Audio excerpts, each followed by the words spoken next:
Painter Emily Leonard lives in Tennessee, but she has strong ties to the Carolinas. More about that in a bit. First though, there are the paintings and the style Emily has developed through the years. It's very gestural and emotive. The paintings definitely read as landscapes, but if you look sort of closely, most of the marks are just simple gestures. There aren't very many literal lines. You don't see branches and leaves so much, but they're definitely trees. Nearly all of Emily's professional life has been spent painting trees. She says that she has gotten to the point now where what she is creating just feels right.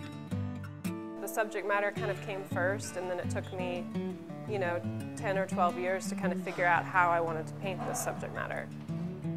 As you can see, what comes out for Emily is not a literal interpretation of trees, but instead something more ethereal. It's more complicated than just a straight, straight painting, like a straight color or a straight shape. When you're in a space, you're there with your own thoughts and past and future and all that. And so I think that the sort of the push and pull of the layers in the painting reflect that experience of being somewhere. Some of the greatest compliments I've gotten are that people say that they find it a little bit meditative and they can kind of come to themselves. So I think that's like the ultimate goal, I guess. The process Emily employs to paint her trees starts with the artist taking a photograph of her subjects. I like them to be as true to the place as possible. They're references mostly for the detail work. Emily has hundreds of tree photographs from which to work, and they are just regular trees, ones that wouldn't necessarily stand out to a casual observer.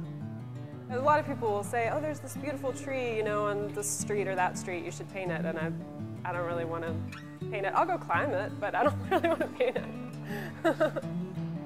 The artist's paintings are done in a variety of sizes, but she claims the choice of how big to make the piece isn't even hers. The image, the photograph always tells me how big it wants to be, and sometimes it takes me a week to figure that out, to get the scale just right. More often than not, the photos say they want to be big.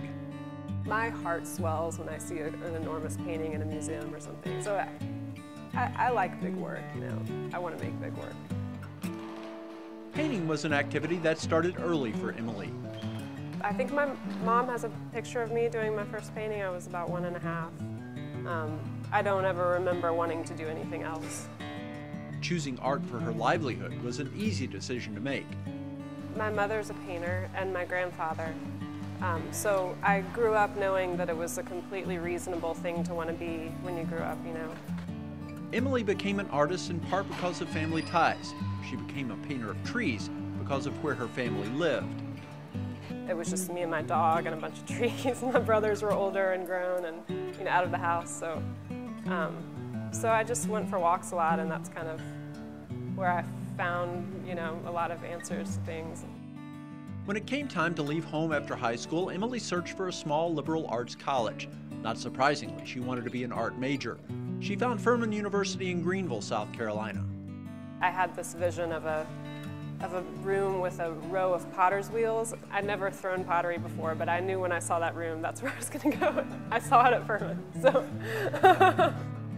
Just like back home, she didn't have to go far to find trees. There's a lot of,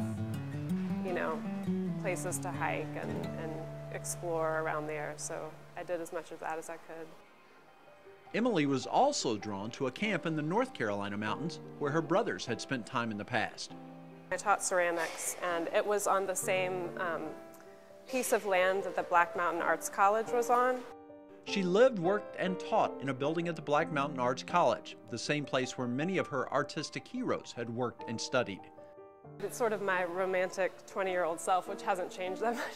I, like to fancy that sort of the stories that they played out there kind of were etched on me in some way.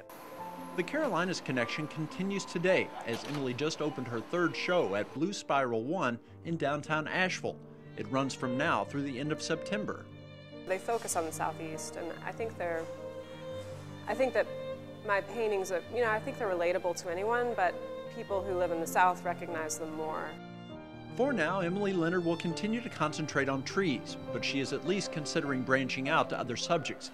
There's virtually no chance that when she finishes with trees that she will be ready to hang up her brushes for good. I could see myself taking a break and trying some other things, but I don't think I'll ever not be a painter. It's definitely written itself pretty deep into my soul.